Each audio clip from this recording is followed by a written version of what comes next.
Welcome back to Snorewood. The date is a Saturday in early June. I want to take a moment to acknowledge that, because we've been spending our evenings together on Thursdays, and a Saturday in Snorewood has a different quality, a different texture. The town moves differently on Saturdays. Not faster exactly. Snorewood doesn't do faster, but more deliberately, with more intention. Like a person who has chosen their outfit rather than simply wearing what was clean. The time, as we begin, is 7:30 in the evening. It has been a full day. I should tell you about the day before I tell you about the evening, because the evening is a response to the day, and the day's was, well, every year on the first Saturday of June, Snorewood opens its farmers market. It runs every Saturday through September in the parking lot behind Town Hall, which, for 4 months of the year, becomes the most agreeable parking lot in southern Ontario, possibly in Canada. Though I haven't verified this, and am aware that I have a pattern of making unverified claims about Snorewood's superlatives, which I stand behind on the grounds that confidence, in the absence of contradicting data, is not the same as inaccuracy. The market has 32 vendors this year, up from 28 last year. The new vendors include a man named Robert, who makes cheese, a development I consider significant, a woman named Yuki who does natural dyes, and also apparently offers a workshop on the second Saturday of each month, and a teenager named Chloe who sells hand-painted river rocks, which are not edible and not functional, and which I nevertheless find completely reasonable as a commercial proposition, because the rocks are genuinely very nicely painted. And then there are the Ouellettes. The Ouellette family has been at the farmers market since the farmers market existed, which is going on 23 years. They bring what they always bring: strawberry jam, peach preserves, a rhubarb something that changes every year, and the butter tarts. I have been eating Ouellette butter tarts for 19 years. I intend to continue eating them for as long as both the Ouellettes and I exist. If I am ever asked to describe what Snorewood tastes like, and nobody has asked me this, but I'm prepared, I will say, an Ouellette butter tart on the first Saturday of June, eaten standing up in a parking lot with a slight wind off the lake. That's what it tastes like. Today was also, by coincidence or fate, or simply the compressed real estate of a small-town June calendar, the opening day of Groundwork Coffee on Lakeview Avenue. We'll get to that. It is 3 in the afternoon. We're going back slightly to catch what matters, and the market is in its final hour. The Ouellette butter tarts sold out at 11:40. This is always what happens. This will always be what happens. If you want an Ouellette butter tart, you must be there by 11. This is not a secret. It has never been a secret. Every year, someone discovers it too late, and every year they resolve to come earlier next year, and roughly half of them do. Gerald, that's me, had arrived at 9:45. I had 2 butter tarts. I ate the first one immediately. I put the second one in a small paper bag with the intention of bringing it home. I ate it on the walk back. I have no regrets. Priya had a booth this year. This was Marcus's idea, which means it was initially resistance, and then Priya's agreement, and then, by market morning, Priya's operation, because Marcus had a soccer tournament in Kingston, and Priya, who had said she would just be there to help set up, ended up running the entire booth for 6 hours with her eldest daughter, Asha, who is 14 and has, she says, an unsettling talent for sales. The booth offered information about steady ground classes, a sign-up sheet, and coffee. Priya had brought the espresso machine. Not the big one. A smaller one, still expensive, still excellent. And a hand-lettered menu that Asha made the night before, which was better than anything Priya would have made, because Asha has good handwriting and an instinct for layout that Priya finds both impressive and mildly unnerving. Asha is 14, confident in the way of someone who has grown up watching competent adults and concluded she can probably do most of what they do. Okay, we need more cups from the car. Also, we're almost out of oat milk. Also, that man over there has been looking at the sign-up sheet for 5 minutes, and I think he's nervous. Should I go talk to him? Which man? The tall one, green jacket. He keeps picking up the pen and then putting it down. Leave him. If he wants to sign up, he'll sign up. You can't push someone into yoga, Asha. I wasn't gonna push him. I was gonna be welcoming. Your version of welcoming is a little... effective. I was going to say forceful. He's gonna sign up, I can tell. He has beginner shoulders. The man in the green jacket signed up for the Tuesday 6 o'clock class. He seemed relieved to have made the decision. Asha did not pressure him in any way that could be specifically identified. By the end of the market, the sign-up sheet had 11 names on it, which is 3 more than they've ever gotten at any previous market, a farmer's market record for steady ground that Priya mentioned to Marcus in a text, and Marcus responded to with 6 celebratory emojis, which is more emojis than Priya typically uses in a week, but which she found in this instance appropriate. Groundwork Coffee, 14 Lakeview Avenue, just off the corner where Lakeview meets the lakefront path. The building is a converted house, narrow, white painted, with a covered porch, and yes, a deck extending from the back, elevated enough to see over the low rise of the beach and out to the lake. It opened this morning at 7 a.m. By 7:45 there was a line. In Snorewood, a line is a notable event. We queue politely at the grocery, we wait our turn at the pharmacy, but a line, an actual outdoor people standing in it line, is not something the town produces without cause. The line was out the door, along the porch railing, and onto Lakeview Avenue. At peak, which was approximately 9:30, there were 23 people in it.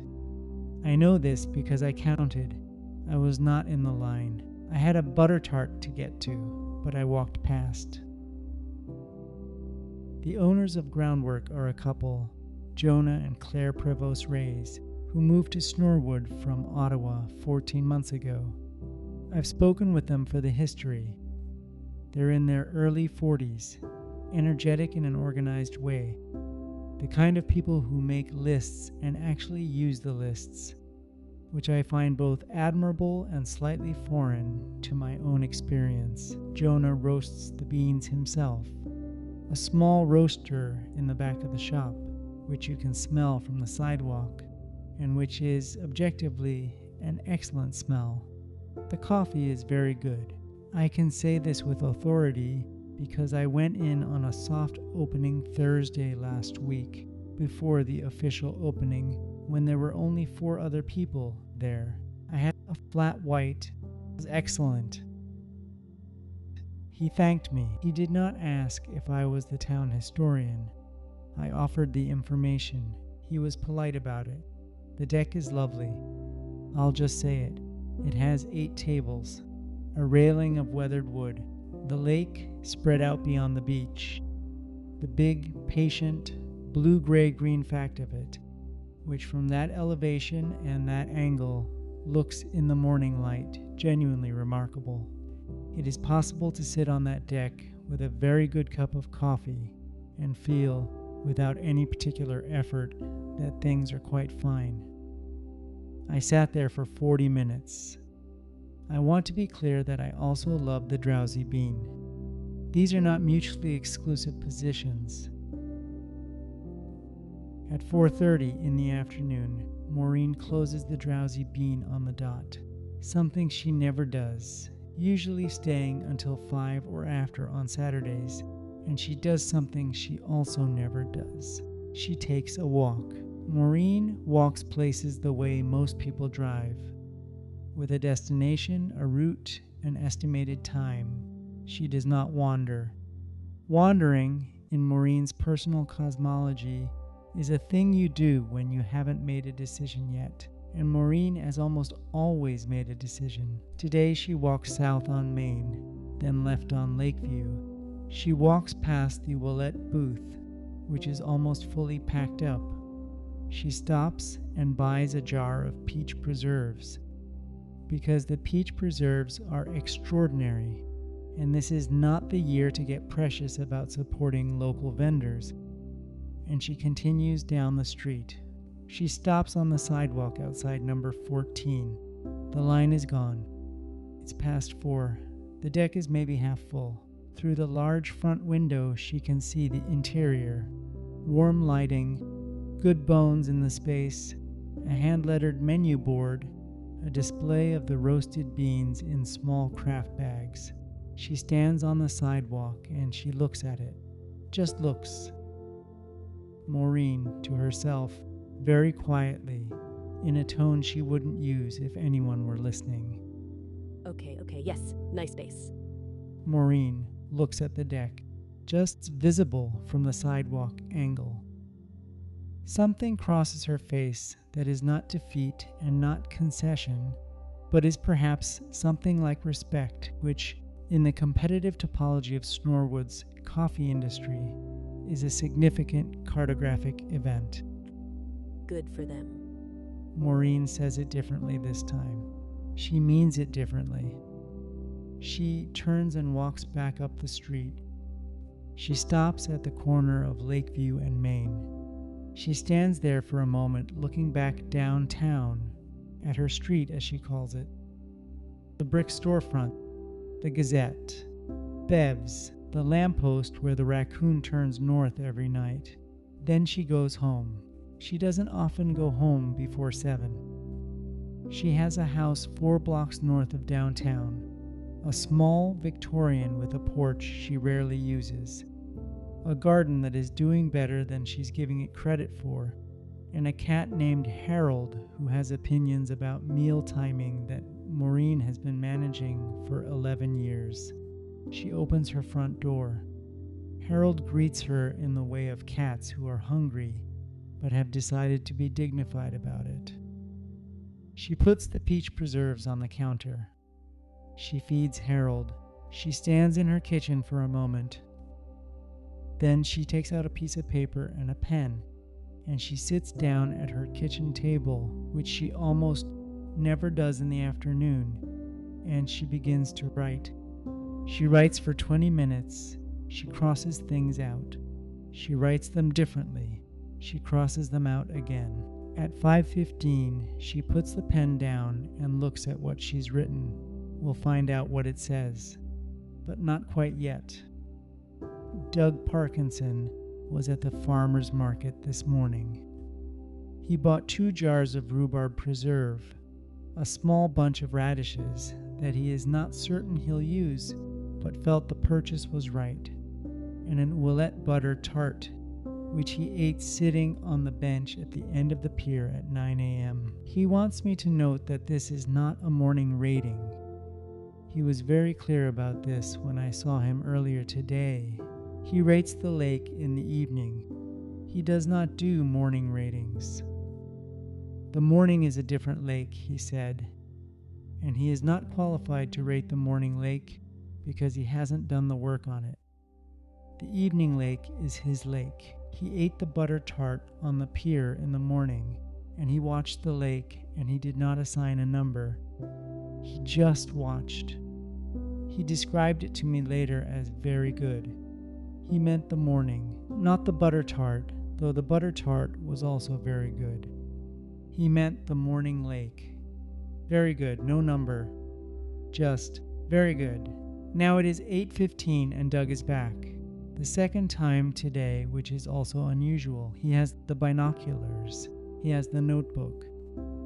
He has a thermos of tea because the evening has come in cool, a cold front moving through behind the day's warmth, and Doug dresses for the lake, which is not the same as dressing for the air temperature.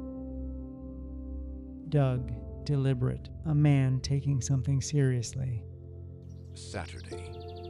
First Saturday of June, 8 Eats Edmonton. The morning lake was soft, pale, easy. The kind of morning you get sometimes in early June that still remembers May.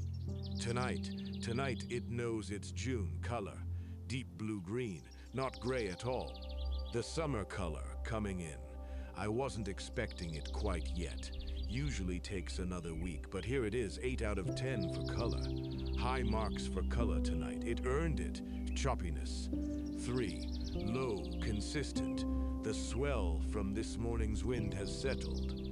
The source is organized, like the lake made a decision and committed to it. Smell, very good. Cold underneath, but the top is warm. Properly warm.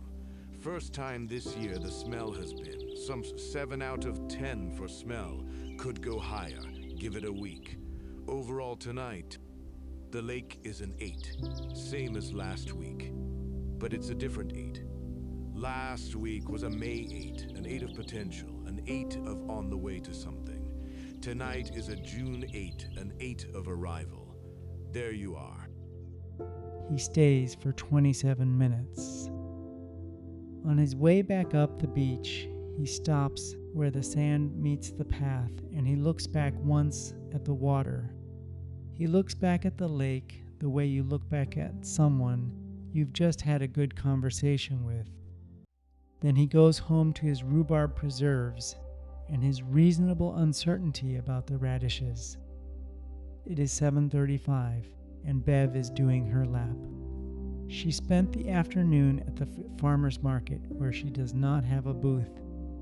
She has a stance against booths, not hostile, just principled, but where she walked all 32 vendors, bought the cheese from Robert, bought a painted rock from the teenager because it had a heron on it, and the heron from the library mural is on her mind, and ate a butter tart standing up with her eyes closed, which is the appropriate technique. She came back to the shop at 2 to handle the Saturday afternoon people. The tourists have started, the June tourists, the early ones who come before the real summer and who tend, Bev has found, to be better readers than the July crowd, which she would never say out loud but believes firmly. She sold 17 books today, a good Saturday. She sold a copy of The Wind in the Willows to a woman from Belleville who had never read it, and who Bev directed to the shelf without explanation, saying only, "You'll want this one." The woman looked at the cover and said, "Are you sure?" And Bev said yes, and the woman bought it. Bev is always sure. This is not arrogance. This is 26 years. She stops at the door shelf. Different 8 books from last week. She considers them. Bev, to the room, to the books, coat on, keys in hand. She removes one book, considers it, then puts it back. She picks up a different one. She holds it for a moment. She sets it back on the shelf. She takes out a second book. This is unusual. She almost never recommends 2. June now. Seems early for this one. I think this one. A room with a view, for anyone who's had a full day and needs somewhere beautiful to go before they sleep. Also, Charlotte's Web. It's June. The farmer's market opened. There's cheese from a man named Robert and painted rocks, and the butter tarts are back. Charlotte's Web in June just seems right. Good night. A Room with a View. E. M. Forster, 1908. About a young woman in Florence who is shown, slowly and against her initial preference, how to actually see. how to look at the thing in front of you without the scrim of expectation between you and the thing. It has some of the finest sentences in English about what it means to be somewhere fully present. Charlotte's Web, E.B. White, 1952. About a spider and a pig and a barn and friendship and the very specific way that love sometimes expresses itself as usefulness. It ends in a way that people find sad. And it is sad, but it is also, and this is the thing, the furthest possible thing from unhappy. Bev has sold, she told me once, more copies of Charlotte's Web than any other book in the shop, more than double the next one. She said this matter-of-factly, the way she says most things. Then she said, people need it more than they think they do. The log. His voice has a different quality tonight, something more awake in it, like a day that got to him in a good way. Saturday, June 1st. What a day! I slept until 11, which I needed, post-night shift. Went to the farmer's market at noon, which I know is too late for butter tarts. I know, I've been told, but I wasn't sure I was going to make it, and I didn't want to commit to a time and then sleep through it, because the sleep matters. No butter tarts. An Ouellette, I assume an Ouellette, young woman, maybe 17, already packing up. She saw me looking at the empty tray and she said, without looking up, 11. You need to be here by 11. Just like that. Like a fact about gravity. I said, every year? She said, every year since 1987. I said, okay. I said I'd be there by 11 next time. She said, that's what they all say, and went back to packing up. I'm going to be there by 11. I meant it. I walked down to Groundwork after the market, the new place. Had a coffee on the deck. Okay, I'm going to be measured about this. The coffee is excellent. The deck it's really something. The lake from up there has a different geometry than from the pier or the beach. Higher angle. You see further. The color was different at noon than Doug would log at 8:15. But I could see why Doug gives it high marks when the conditions are right. I had one coffee and stayed for an hour and a half, reading. I felt slightly guilty about this and then decided not to, because the whole point of moving to Snorewood was to be in places like this without guilt, and I have been working on that. The not guilty about sitting somewhere nice thing. Progress is incremental. I also went to the Drowsy Bean this afternoon, and Maureen was not there, which was unusual, but Danny was running it. I got a shortbread. Both can be good. This seems like the right position. 10:48 p.m. Still a little active. Summer starting, Saturday energy. A few people on the lakefront path, but quieting down now. The lake tonight, by sound, is an 8, warm and decided. June arrived today, and the lake clearly got the memo. The storage unit alarm, as expected, at 11:14 in Unit 14, my old reliable. I've been in Snorewood 11 months now. I moved here from Toronto in July. Got my first apartment. Very anxious. Not sure this was the right decision, but it sure feels right. The first Saturday of June is, apparently, a full day in this town. Market. Butter tarts. Well, no butter tarts. Coffee on a new deck. The lake looking like it finally means it. I bought a painted rock from the teenager. It has a heron on it. It's sitting on my desk at home. I want to tell you what Maureen wrote. At 5:15 this afternoon, she put down her pen and looked at what she had on the piece of paper, and then she folded it and put it in the inside pocket of her cardigan. The good cardigan, the navy one she's had for a decade. And she fed Harold a second small meal, because he felt the first one had been insufficient, and she put her shoes back on, and she walked back downtown. She went into the Bean through the back. She made herself a proper coffee. Not a decaf, a proper one, because it was only 5 and she had things to do. She stood at her counter. She looked at the room, the mismatched chairs, the painting of the lake that has been for sale for 9 years, and that she has, as I mentioned, no real intention of selling. The window, her corner. 21 years of mornings in this room. Then she took out the piece of paper and she put it on the counter and she looked at it one more time. It was a menu, a new menu. Or rather, it wasn't new things exactly. It was her things, her coffee, her shortbread, her rotating seasonal drink that she makes based on what feels right and which she has never formalized or written down. The chamomile latte she started doing in autumn, the cold brew she makes in summer with a very specific steep time that she has told no one, the butter tart from the Ouellettes during market season that she pairs with a particular medium roast on Saturday mornings and which she offers without advertising because the people who know.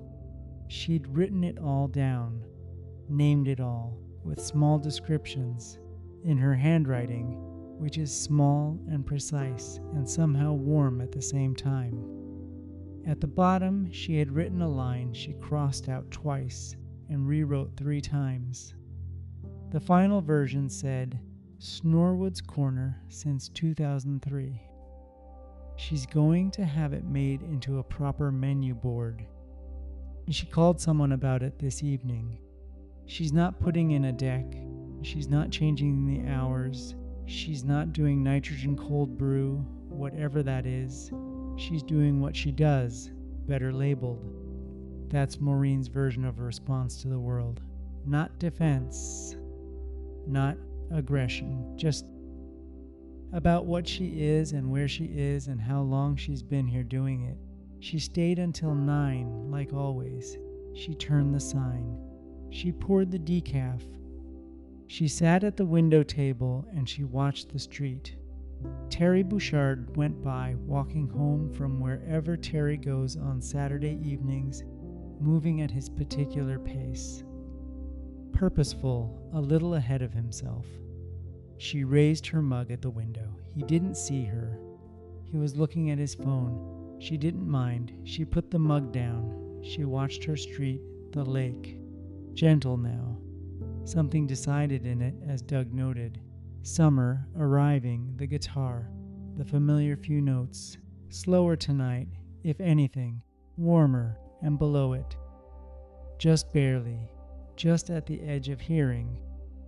Something that might be the market packing up, or the deck settling in the evening air, or the town finding its new shape around a new June. Something is different in Snorewood tonight. Nothing dramatic, something small and real.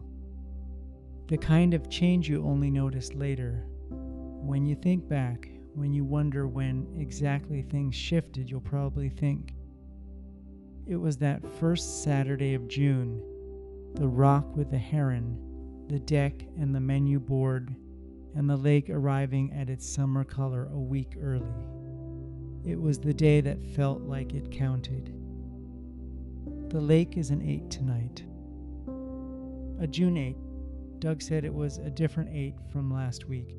He was right. It's always a different 8. Bev says a room with a view. She says Charlotte's Web. She said it's June. She's right. Nick has a rock with a heron on it. Maureen has a new menu board coming. Doug has rhubarb preserves and some radishes he's going to figure out. And Snorewood has opened for summer. And now in Snorewood, the lights are low, the streets are quiet, and the lake has gone still. Good night.